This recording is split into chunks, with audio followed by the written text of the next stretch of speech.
Саламатсыздар ма, магистранттар? Тіл және мәдениетаралық коммуникация пәні бойынша келесі дәріс тақырыбы коммуникативті технологиялардың дамуы, тілдік өзгерістер факторы. Педагогикалық ұғымы дегеніміз не, оның даму жолдары қалай болды деген мәселеге тоқталатын болсақ, алғашқы кезең 20 ғасырдың 40-50 жылдарды қамтиды. Мұнда білім беру технологиясы термині негізінен оқыту барысында қолданылатын көру, есту құралдарын білдірді. Ал екінші кезең, бұл 20 ғасырдың 50-60 жылдары десек болады. Бұл кезеңде білім беру технологиясы дегеніміз программалап оқытуды танытатын еді. Үшінші кезең 70 жылдарды қамтиды. Бұл термин алдын ала айқын белгіленген мақсаттарға жету үшін ұйымдастырылған жобалық оқу процесін білдіретін болды. Ал төртінші кезең 80 жылдардан бастап осы кезеңге дейінгі білім беру технология дегеніміз оқыту үдерісінде компьютер мен ақпараттық құралдарды пайдалану барысын танытады.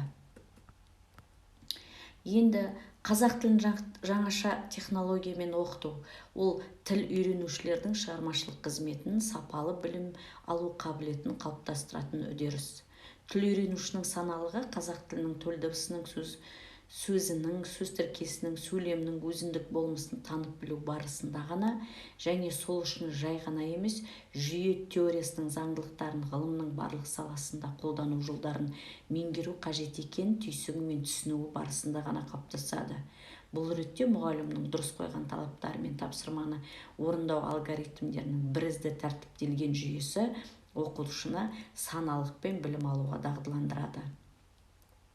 Оқу процесінде қандай инновациялық технологиялар пайдаланады деген мәселеге тоқталатын болсақ, бірінші кейс технологиясы, веб технологиясы, коммуникациялық технология, ақпараттық технология, интерактивтік әдіс, мультимедиялық электронды оқыту технологиясы болып табылады. Технологияның тиімділігі оның болашағы маманның психологиялық ерекшелігіне, іскерлігіне байланысты. Бұдан шығатын басты субъектінің мән бере оқуы, жеке бастың даму диагностикасы, жағдайларды жобалау, ойлы ізденістер диалогы, оқулықтағы тапсырмаларды өмірмен байланыстырып беру.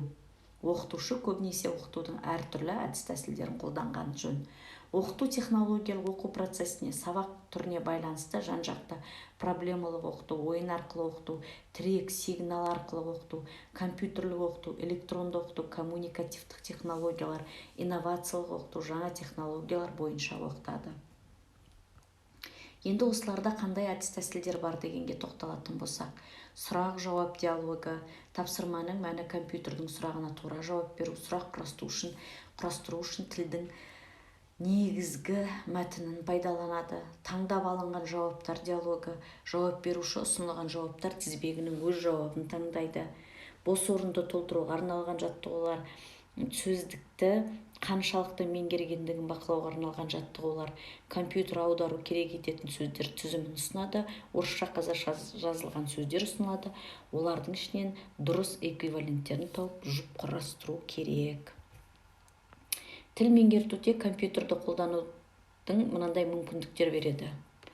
Тіл үйренушінің өз бетімен жұмыс жасай алады, компьютердегі сілтемелерге сүйенеді, өз іс-әрекетін өзінің басқара алуы, өз қатесін өзі тексеріп, өзі түзете алуы, тапсырмаларға қайта орала алуы.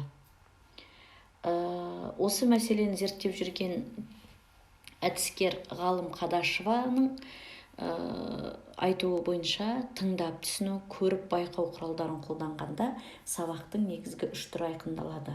Оқулық бойынша өтетін материалды бекіту және қорытынды, өмірдегі шындықпен жақындастыру және оның танымын арттыру, үшінші үйренушінің қабілет белсенділігі қызметіндегі сөйлеуді жандандыру.